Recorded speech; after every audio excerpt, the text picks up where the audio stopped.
त्याग पत्र मैं अपने साथ लाया हूं और मैं आपके सामने अभी मैं अपने साइन मैंने कर रखे हैं और मैं अपनी स्टाम्प भी मार रहा हूं। बीजेपी सरकार और जेजेपी सरकार पंचायती राज व्यवस्था को ख़त्म करना चाहती है, सीधा अपने हाथ में लेना चाहती है कि जो कुछ हो वहाँ अफसरशाही वो उसको हावी करना चाहती है कि जो काम हो हम बैठे बैठे चंडीगढ़ से करें, जो कमीशन मिले हमें सीधा डायरेक्ट हमें मिले, मंत्री की जेब में जाए या किसी और सरकार की जेब में जाए। कि हम इस सरपंच को वापस दे दें क्योंकि हम परेशान हो चुके हैं इससे। वरना हम सारे सरपंच आज हमने अपना त्याग पत्र लिखा है सभी सरपंचों ने और 15 दिन का सरकार को अल्टीमेटम दिया है, या तो सरकार 15 दिन में हमारी मांगे पूरी करे वरना सारे सरपंच अपना त्याग पत्र खंड विकास अधिकारी बीडीपीओ को अपना त्याग पत्र सौंपेंगे, ब्लॉक को ताला मारेंगे, उसके बाद जिले लेवल के ऊपर एक बहुत बड़ा आंदोलन होगा। हमारी मांगे भारत माता की, भारत माता की, भारत मुर्दाबाद, मुर्दाबाद, मुर्दाबाद, मुर्दाबाद, मुर्दाबाद, मुर्दाबाद, सरकार मुर्दाबाद, मुर्दाबाद, मुर्दाबाद, सरकार मुर्दाबाद, मुर्दाबाद, मुर्दाबाद। तो यहाँ जहाँ हम खड़े हैं यहाँ आज जो है ना एक महासमागम हुआ, एक पंचायत हुई और पंचायत हुई सरपंचों की। और ख़ास तौर पर बात ये है कि यहाँ पर इनके पास है ना मोहर ये साथ लेकर खड़े हैं और इस्तीफ़ा है शायद है ना, इस्तीफ़ा भी साथ लेकर खड़े हैं। तो जानेंगे क्या है पूरी बात, आप बने रहिए हमारे साथ इंडिया न्यूज़ पॉइंट पर। जी राम राम जी। राम राम जी। मैं सरपंच ग्राम पंचायत निम्बी। सबसे पहले तो आप मीडिया कर्मी और जितने भी मेरे सरपंच भाई आए हैं उनका हार्दिक स्वागत और अभिनंदन। सेकेंडली, नए वर्ष के ऊपर हमें गवर्नमेंट ने मजबूर कर दिया आंदोलन करने के लिए और ये आंदोलन तब तक चलता रहेगा जब तक सभी सरपंचों की जो मांगे हैं, खासकर ई टेंडरिंग वाली 2 लाख से 20 या 30 लाख रुपए, हम तो कहेंगे कि 30 लाख करो, पर कम से कम हमें 20 लाख रुपए गांव के विकास के लिए चाहिए ही चाहिए। खाली हम स्टैम्प मारने के लिए और साइन करने के लिए सरपंच नहीं बने, हमें अपने गाँवों के विकास करवाने। और मैं अपनी स्टैम्प और त्याग पत्र मैं अपने साथ लाया हूं और मैं आपके सामने अभी मैं अपने साइन मैंने कर रखे हैं और मैं अपनी स्टाम्प भी मार रहा हूं। और माननीय मुख्यमंत्री जी, अगर आपने हमें मजबूर किया तो ये अगला आपके पास ही पहुंच जाएगा और आप ही साइन करना और आप ही हरियाणा प्रदेश को संभालो। मतलब ये आपका इस्तीफा हो गया, मोहर भी लगा दी? बिल्कुल जी, सब सरपंचों ने कर दिया। सब 65 गाँवों ने, महेंद्रगढ़ के 65 ब्लॉक के 65 गांव हैं, सभी सरपंचों ने अपने अपने इस्तीफे दे दिए हैं और सब ने अपने साइन करके रखे हुए हैं जी। ये गवर्नमेंट को डिसाइड करना है कि अगर वो हमें हमारी मांगे मान लेते हैं तो हम इस चीज़ को कैंसिल करेंगे, अन्यथा हम अपने त्याग पत्र देंगे। जी जी। ब्लॉक को जाम करेंगे, जितने भी ऑफिस हैं सबको जाम करेंगे और हम चंडीगढ़ चाहे चंडीगढ़ जाना पड़े, मुख्यमंत्री आवास को घेरना पड़े या फिर दिल्ली हमें राष्ट्रपति से मिलना पड़े, हम सारे सरपंच तैयार हैं। ठीक ठीक। आज आप कुछ करें। अगर सरकार ने सरपंचों की लिमिट 2 लाख से बढ़ाकर 20 या 30 लाख नहीं की तो हमें अपने अधिकारों को हाथ में लेना पड़ेगा। वह हम अपना त्याग पत्र देंगे क्योंकि 2 लाख की लिमिट से हम अपने गांव का विकास नहीं कर पाएंगे। दूसरा, सरकार को हमने 15 दिन का अल्टीमेट दिया है। अगर सरकार 15 दिन में हम सभी सरपंचों की मांग को पूरी नहीं करती है तो हम धरना प्रदर्शन करेंगे, हम ब्लॉक का कार्य ठप करेंगे, सभी सरकारी दफ्तरों के सामने धरना प्रदर्शन करेंगे जिसकी जिम्मेवार सरकार स्वयं होगी। तीसरा, अगर सरकार ने हमारी मांगे पूरी नहीं की तो हम सरकार के प्रतिनिधियों को अपने अपने गांव से बहिष्कार करेंगे। अच्छा, तो ये जो है ये सारी जो योजना आप लोगों ने बनाई, कितने 65 गाँवों के लोगों ने? अगर बात करें 65 की तो सभी के तो नाम नहीं आ पाएंगे, चुनिंदा कुछ नाम अगर आप बता सकें। यहाँ पे 65 गाँव के 64 गाँव के सरपंच आज एकत्रित हुए हैं और 64 गाँव के सरपंचों ने अपना त्याग पत्र लिखकर मोहर मारकर स्पष्ट कर दिया है कि अगर हमारी मांग को पूर्ण रूप से स्वीकार नहीं किया गया तो हम त्याग पत्र देने के लिए बिल्कुल तैयार है सुचारू रूप से। गाँव के नाम कुछ गांव के नाम तो 64 के 64 गांव है। हाँ बिल्कुल 64, बिल्कुल बिल्कुल। हाँ अच्छा, ये सिर्फ यहाँ है या फिर कहीं और भी है? अगर दूसरे जिले में, दूसरे यहाँ पे अगर कोई भी हम देखें, कोई भी ब्लॉक है, हर जगह इस चीज़ का पुनर्जोर विरोध हुआ है और हमने भी यहाँ पे विरोध किया है। देवेंद्र पब्लिक जी को मैं साफ शब्दों में कहना चाहता हूँ, अगर 15 दिन के अंदर अंदर मांग को पूर्ण रूप से स्वीकार नहीं किया गया तो एक ज़बरदस्त धरना होगा। जी प्रवीण जी, नमस्कार भाई साहब। के आंदोलन में हमेशा आगे दिखाई पड़ते हैं। भाई साहब शमशेर जी, सबसे पहले तो मैं आपको नव वर्ष की हार्दिक शुभकामनाएं देता हूं।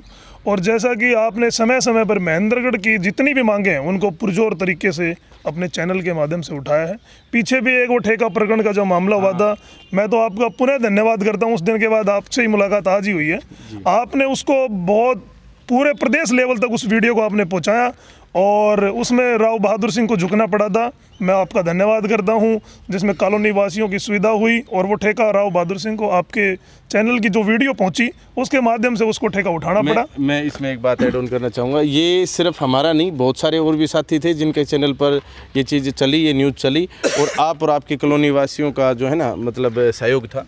हमारा तो इसमें बस अंश मात्र एक सहयोग। देखो भाई साहब, ये तो आपका बड़प्पन है, लेकिन आज जो मीटिंग हमारी हुई है ब्लॉक महेंद्रगढ़ के 64 सरपंचों की, वैसे तो 65 गांव पड़ते हैं, खातोदड़ा गांव की पंचायत इस बार बनी नहीं, तो 64 के 64 गांवों के सरपंच इस बार आज इकट्ठा हुए और सभी ने सरकार के सामने अपनी मांग रखी है कि भाई या तो हमारी जो लिमिट है उसको 2 लाख से बढ़ा के 20 लाख रुपए सरकार करे, वरना हम सारे सरपंच, आज हमने अपना त्याग पत्र लिखा है सभी सरपंचों ने और 15 दिन का सरकार को अल्टीमेटम दिया है, या तो सरकार 15 दिन में हमारी मांगे पूरी करे, वरना सारे सरपंच अपना त्याग पत्र खंड विकास अधिकारी बीडीपीओ को अपना त्याग पत्र सौंपेंगे, ब्लॉक को ताला मारेंगे।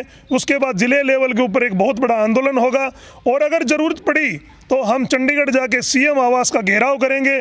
पूरे हरियाणा के अंदर एक आह्वान होगा, जिस आह्वान के तहत पूरे प्रदेश के सरपंच इकट्ठा होकर चंडीगढ़ का काम भी ठप करने का कार्य करेंगे।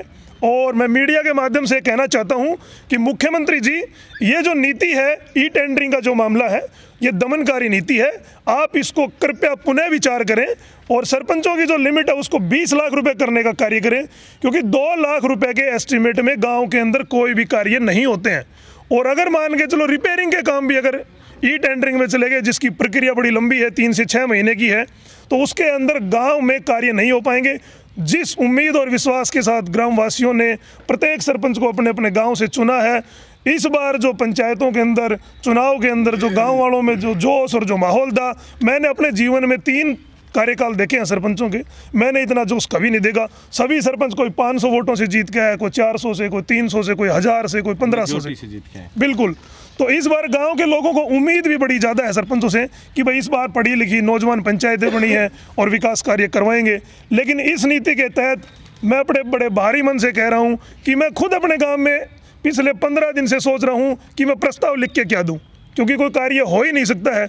और ई टेंडरिंग के भाई साहब नुकसान इतने ज़्यादा हैं, मान के चलो एक 2.5 लाख रुपए का कोई टेंडर अगर किसी ठेकेदार को अलॉट हो गया, वो ब्लॉक के अंदर कमीशन देगा, मंत्री को कमीशन देगा। उसके बाद ई टेंडरिंग का सबको पता है, जितने भी टेंडर हैं वो 20 से 30% हमेशा माइनस में जाते हैं।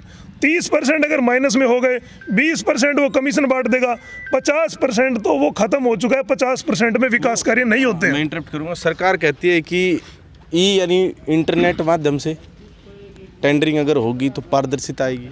भाई साहब पारदर्शिता आए कैसे? देखो मैं आपको बताता हूँ, थोड़ा सा डिटेल से बताता हूँ, ज़्यादा तो नहीं, संक्षिप्त शब्दों में। मान के चलो गांव के अंदर किसी कार्य का एस्टिमेट 5 लाख रुपए बना, सरपंच किसी भी ठेकेदार को हायर करेगा, अपने विश्वास पात्र को करेगा, उसके बाद उस फर्म के नाम से बिल कटेंगे, विकास कार्य 7 से 10 दिन 15 दिन तक हो जाते हैं।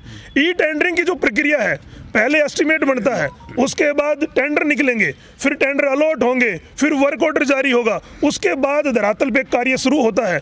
और गांव में आपको पता है छोटे छोटे डिस्प्यूट हर जगह होते हैं, गलियों के भी होते हैं, नालियों के होते हैं। ठेकेदार जहां भी उसको रुकावट लगेगी, ठेकेदार वहीं कार्य छोड़ के चला जाएगा। 5 साल ये झगड़ा झपटी ऐसे चलता रहेगा। अगर सरपंच के पास अधिकार रहेगा तो सरपंच उसको गांव में बैठ के पंचायत में उस डिस्प्यूट को खत्म कर सकता है और उस कार्य को गति दे सकता है। लेकिन ई टेंडरिंग का जो ये मामला है, इसमें सरपंच की जो पावर खत्म हुई है, तो सरपंच गाँव में खराब होंगे, क्योंकि ठेकेदार अगर हल्की सामग्री लगाएगा, अगर जनप्रतिनिधि उसको रोकेंगे कि भाई अच्छी सामग्री लगाओ, तो ठेकेदार एक ही एप्लीकेशन लिख के देगा कि जी सरपंच मेरे से कमीशन मांगता है और गांव के लोग हैं वो विश्वास करेंगे उसकी बात पे कि भाई ठेकेदार सच बोल रहा है कि वो तो कमीशन मांग रहा हो इसीलिए कार्य नहीं हो रहा है। तो हमें बिना बात हमारे ऊपर तो ये लांछन लगेगा कि भाई जिस हिसाब से सरपंचों को चुना गया था। और मैं मीडिया के माध्यम से एक बात कहूँगा मुख्यमंत्री जी को भी, पंचायत मिनिस्टर को भी, कि इस नीति को वापस लेने का कार्य करें, वरना ये सरकार के लिए बहुत घोर साबित होगी। जी धन्यवाद। करतार हिंदुस्तानी जी सर, मैं देशराज फौजी सरपंच ग्राम पंचायत पाली। करतार हिंदुस्तानी मेरा छोटा भाई है और हम तीनों भाई फौज में हैं जी। और सर हमने यहाँ पे आके ना एक छोटा सा डिसीजन इसलिए लिया था कि यहाँ हम कुछ करके दिखाने का विचार था, लेकिन सरकार ने जो बीच में ये रोड़ा डाल दिया ई टेंडरिंग का, इसमें कहीं ना कहीं हमें बेईमानी नज़र आ रही है, क्योंकि हम उस तरीके से काम करना चाहते थे। ये आज जो ग्राम पंचायत जितने भी गाँव में ग्राम पंचायत बनी सब युवा साथी बने हैं और सबके सब के दिल में भाव हैं, विचार गांव में काम करने के अच्छे भाव हैं सबके, और वो सभी के सभी काम करना चाहते हैं। लेकिन सरकार ने ई टेंडरिंग का रोड़ा डाल के इतनी बड़ी आफत पैदा कर दी जिसका हम सोच के परेशान हो चुके। इसलिए हमने ये डिसीजन लिया है कि हम इस सरपंच को वापस दे दें, क्योंकि हम परेशान हो चुके इससे। क्योंकि भाई ने बताया जैसे कि छोटे छोटे काम भी, अगर आप छोटे से काम गली गलियारे का अगर काम करेंगे तो 2 लाख से ऊपर होगा और वो कमीशन ऊपर से ऊपर चला जाएगा। हमें कमीशन से मतलब नहीं है और ना ही हमें खाने की इच्छुक हैं। हमें कुछ नहीं चाहिए, हमें सिर्फ गांव का विकास चाहिए, सिर्फ और सिर्फ गांव का विकास चाहिए और कुछ नहीं चाहिए। हम सरकार से हमारी ये विनती है। ये मैं एक दर्शकों को बात समझाना चाहूँगा और मैं खुद भी जानना चाहूँगा, ये जो 2 लाख रुपए है ये क्या एक ईयर के अंदर काम कराने की लिमिट है या फिर एक काम के ऊपर लिमिट है? सर एक काम के 2 लाख रुपए हैं। मतलब कोई भी अगर एक सड़क बनती है अगर वो 2.25 लाख की भी होगी तो आपके अंडर नहीं आएगी? हमारे अंडर नहीं आएगी। तो हाँ जी, ऐसा है जी, सरकार पंचायती राज व्यवस्था को ख़त्म करना चाहती है। पिछले 1.5-2 साल में तो चुनाव करवाए हैं किसी न किसी बहाने से, कभी कोर्ट का बहाना, कभी कुछ। बीजेपी सरकार और जेजेपी सरकार पंचायती राज व्यवस्था को ख़त्म करना चाहती है, सीधा अपने हाथ में लेना चाहती है कि जो कुछ हो वहाँ अफसरशाही वो उसको हावी करना चाहती है कि जो काम हो हम बैठे बैठे चंडीगढ़ से करें, जो कमीशन मिले हमें सीधा डायरेक्ट हमें मिले, मंत्री की जेब में जाए या किसी और सरकार की जेब में जाए। सरपंच गाली खाएंगे सिर्फ और कुछ नहीं है। 1.5-2 साल में चुनाव हुए, वो बजट पूरा ख़त्म कर दिया। गांव का जो विकास का काम था वो सारा बजट खा गई सरकार और अभी भी खाना चाह रही है। अभी भी ये 1.5 साल बचे हैं सरकार को, वो सारा बजट लैप्स करना चाहती है इस लफड़े को बढ़ा के, और कुछ नहीं है जी। तो मतलब मुख्यतः जो मांग है वो है 20 लाख रुपए या इससे ज़्यादा। शमशेर जी, मैं एक सूचना आपको और देना चाहूँगा। अभी जितने भी गाँवों के सरपंचों ने जो अपना जिन लोगों ने सेक्रेटरी के थ्रू या जिसके थ्रू भी चार्ज लिया है, जब ऑडिट मरवाए हैं और बैंक की कॉपियों की एंट्री करवाई है, ऐसी मैंने 65 गाँवों का मैंने दौरा किया। हर सरपंच भाई के पास मैं गया हूँ, मिला हूँ इस मीटिंग के लिए। ऐसा कोई भी पंचायत मेरे को नहीं मिली जिस पंचायत से कम 2 साल में 10 लाख रुपए की हेरा फेरी नहीं हुई हो, जिसमें सरपंच का कोई योगदान नहीं। अब वो सेक्रेटरी ने मिलकर बीडीओ के साथ निकाले हैं या किसके साथ निकाले हैं वो जांच का विषय है।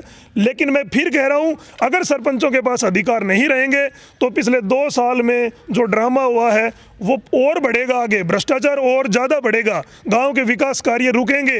लोग बिल्कुल इसके लिए नाराज हैं गांव में, लेकिन फिर भी कुछ लोग जानकार नहीं हैं, जिनको पता नहीं है। इसलिए हम लोगों को धीरे धीरे जागरूक कर रहे हैं कि भाई सरपंचों के साथ आओ और इस जो ई टेंडरिंग की जो ये सरकार ने जो लिमिट रखी है 2 लाख रुपए की, इसका विरोध करें। चलिए, सभी से तो बात अब नहीं हो पाएंगी। बाकी विशेष ये है कि सारा जो मैटर है आपके सामने आ ही चुका है। हम आम जनता से रिक्वेस्ट करेंगे कि ये ज़्यादा से ज़्यादा शेयर करें ताकि संबंधित जो सरकार है हमारी और जो प्रशासन है उस तक ये वीडियो पहुंच सके, और कमेंट बॉक्स में अपनी राय अवश्य दें। बाकी इंडिया न्यूज़ पॉइंट को इतना प्यार देने के लिए दिल की गहराइयों से बहुत बहुत धन्यवाद। जय हिंद, जय भारत।